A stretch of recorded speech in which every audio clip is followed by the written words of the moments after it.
Ada orang maloko wak salangkan gala tanpa tertulis. Hari kini Allah limau di penalu. Kenapa? Karena gala itu diagi sampai puluhan, 50, 60 tahun yang lalu. Sehingga ranjinya menjadi kacau. Assalamualaikum warahmatullahi wabarakatuh. Adonan bertanya, Pak, dulu tuh kami dia ndak adonan laki-laki, sehingga gala tuh kami salangkan ke orang Malako. Iko salah gadang. Karena gala basalang.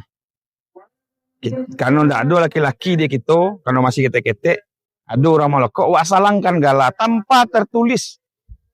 Hari kini Allah limau di penalu. Kenapa? Karena gala itu diagi sampai puluhan, 50, 60 tahun yang lalu.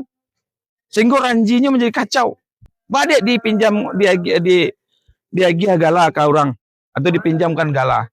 Itu jadi problem-problem awak di Minangkabau dan kejadian-kejadian masa lalu magiahkan gala ke orang lain atau meminjamkan gala ke orang lain kini jadi masalah. Nah kemudian di banyak kasus persidangan enyo yang mengaku jadi asli. Sementara orang datang orang malak kok. Untuk itu kamu kok jangan dipasalangkan juga gala itu ke orang lain. Gala itu milik kehormatan kaum awak. Kalau ndak saranji, ndak asa kaum, maka ndak boleh gala itu. Lebih baik dilipek gala itu daripada gala itu dipasalangan ke orang lain. Yang disalangkan tuh barang, ndak sako do kehormatan. Kini gara-gara gala disalangan dulu, karena ndak ada laki-laki atau kemudian karena iming-iming sesuatu, maka kini kita cilako jadi konflik antara orang yang mamanya ndak salah di galangan, jo kita nampunya gala asli. Assalamualaikum warahmatullahi wabarakatuh.